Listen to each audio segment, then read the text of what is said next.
You can have a slight paranoia that helps you be aware of situations. And even in the 48 Laws of Power that Robert wrote, there's some things in there that you might feel like are evil, but you need to be aware of them because someone else's intentions might be very well what that law of power is. When I got a chance to talk to him, we even brought it down to a perspective of a person that's in a staff meeting. Just watching someone else raise their hand to answer a question that they know the answer to. And that means that person deserves to be ahead of you in life because your fear of being wrong at that point is not allowing you to create your value in the workplace. The 48 Laws of Power is a book that's so infamous, it's been banned in schools, jails, and even countries have made this book illegal. Bro, that's a dark.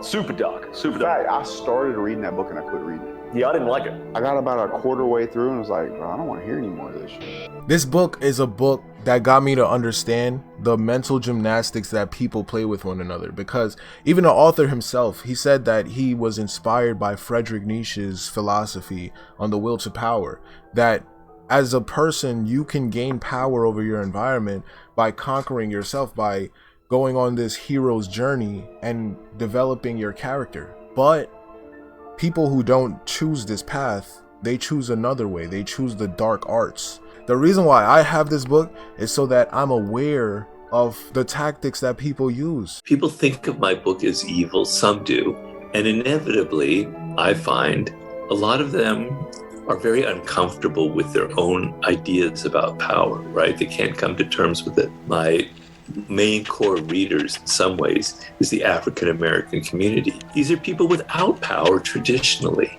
When 50 rose up in the music industry, he had no power. African American artists were the most exploited artists ever in the history of arts, right? And so they like the book because they're coming from powerlessness. 33 strategies of war, the art of seduction, come on, man, all that shit come from the hood, B. It's a parallel between corporate America and the hood, and it's obvious. You see me winning, don't you? When it comes to Nietzsche's philosophy on the will to power, there will be those who honestly gain power through character development by going through the process and developing their character through struggle, which creates a true sense of power because you have control over yourself. But a lot of people like to create a false sense of power when they have control over others. My idea of power, it's not about this kind of grand thing of political or war or something. It's on a very individual level. And the idea for me comes from Nietzsche and his idea of the will to power, which he explains as every organism has the desire to expand itself, has a desire for expansion. And so I think that for human beings, we have this innate propensity for wanting to expand beyond our limits. We want to feel like we have some degree of ability to influence other people, that we can control our own career and learn more and develop greater skills and have more kind of power and influence in our life. The feeling that I cannot have any power or influence over my children, my spouse, my colleagues, my boss, my career in general is deeply, deeply unsettling for the human animal and causes all kinds of attempts at what I call negative power, passive aggression, etc., setting yourself up as a victim to kind of leverage power in a negative way. And so the problem is that we live in a world where this desire for some kind of power butts up against kind of codes of behavior that have gotten stricter and stricter and stricter about what is acceptable, about what is politically correct. So we're supposed to appear to be these paragons of virtue, these paragons of fairness and democracy, etc. At the same time, we're all trying to angle for different degrees of power in our work, in our relationships, etc. I didn't see any kind of honesty about this dynamic in the human world, and it really kind of irritated me. This book comes in handy in certain life scenarios, especially when it comes to business or it comes to some type of corporate managerial type of job.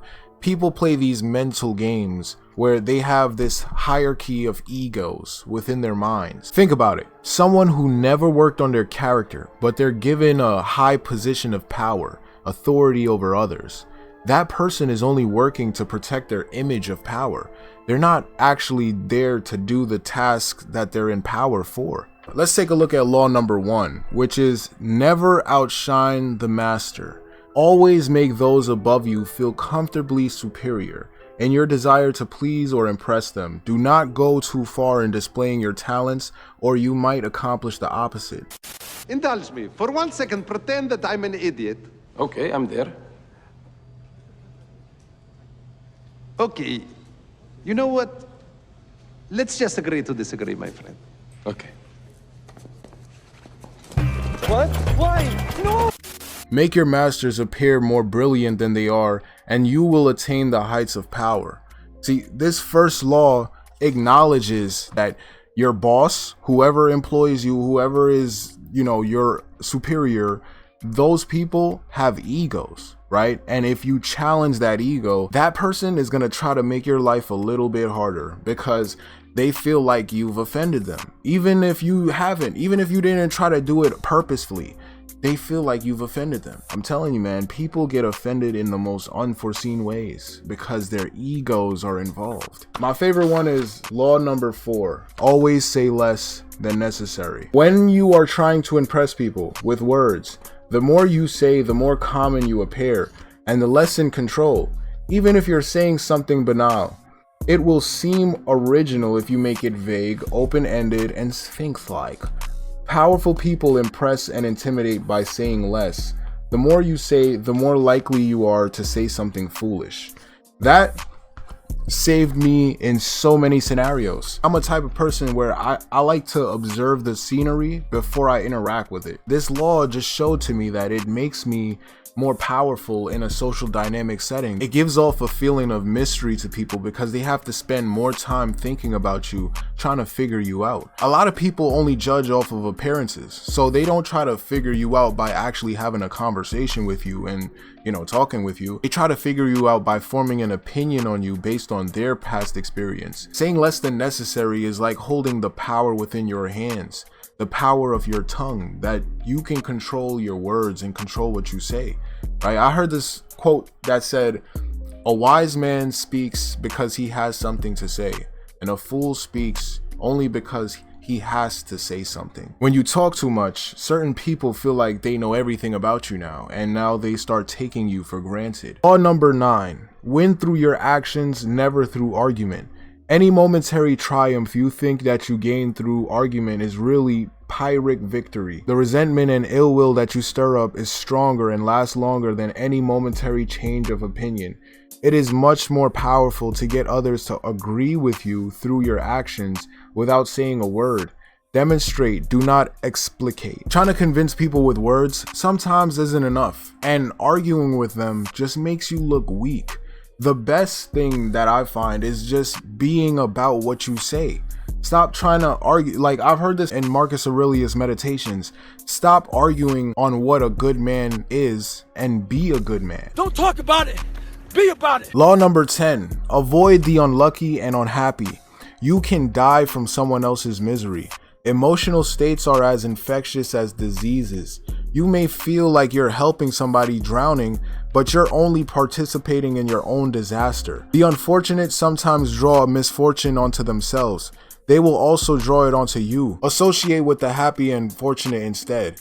This law is birds of a feather flock together. That you are the 5 sums of people that you hang out with. If you're hanging out with people who are miserable and only see the bad side in situations, their vasanas, their personality, their way of living will affect your way of living as well. We're so repressed socially. We have to pretend to be these saints, these virtuous people from a very early age. So that dark side that I have a chapter on, it gets deeply repressed, but everybody has a dark side, myself included. And so it's like a pit bull that decides if you want to be able to walk it out in public and get it out for a walk and get to pee and poop and do all its things outside. Cancel culture or rage on the internet or trolling, these are all ways that people can get out their dark side. It's their shadows that gets to speak. I believe that we all have a dark side, and we have 2 different ways that we can go about this dark side, where When people feel repressed, they feel like they have a lack of control in their lives or a lack of power, you can develop your character, or you can try to mask your shadow side trying to be a troll or something. As we grow up in life, we start to want to have influence in life. We want to have a level of power or control in our lives. But there's no glory without pain. There's no victory without struggle. And people nowadays, they want to skip straight to the victory. I don't want the story mode. I don't want the journey. I don't want, nah, man. I just want to be king. These types of people don't like processing reality. They only like imitating it. These types of people sacrifice genuine connection and growth for the sake of validation within other people's eyes. Last but not least, my favorite law, 48. Assume formlessness. By taking a shape, by having a visible plan, you open yourself up to an attack. Instead of taking a form for your enemy to grasp, keep yourself adaptable and on the move. Accept the fact that nothing is certain and no law is fixed. The best way to protect yourself is to be as fluid and formless as water. Sounds familiar, right? Like Bruce Lee, be formless like water. I said empty your mind. Be formless, shapeless, like water. Now you put water into a cup, it becomes the cup. You put water into a bottle, it becomes the bottle. You put it in a teapot, it becomes the teapot. Now water can flow or it can crash. Be water, my friend. Becoming water is like becoming fluid with your thoughts. That you're not stagnant in a way of dealing with people that can be figured out and manipulated. Being water is basically having the ability to stay within the present and to process reality within the present and not form preconceived notions. That's what makes people a cliche, that they have an opinion that they heard somewhere else and they now adopt it as their own opinion without actually interacting with reality. Humans are masters at acting. They're masters at wearing a mask, at fooling you with a particular appearance, of being nice and sweet, etc. Toxic people don't go around saying, I'm toxic, here, look at me. They've learned how to be very charming. So don't trust appearances. And that's the main reason why I have this book, so I could see past the appearances, the illusions, the facades that people try to pull over our eyes. I'm an empathetic person. I'm a person that really feels things for other people. And I see that that can be manipulated because people can play victim and try to make you feel bad that you're harming them in some type of way. They're actually just controlling you through your emotions, limiting your experience, limiting your capability for the sake of their comfort. You can either be externally oriented or internally oriented. One is powerful, the other is incredibly weak, and it will destroy you. If you're externally oriented, always focused on what people think of you, their expectations of you, what mommy and daddy expect out of you, if you're always focused on their opinions, you have no space to develop your own confidence. Internally oriented is brilliant, it's power, it's who you are. It means this is my expectation of myself. I expect me to become incredibly successful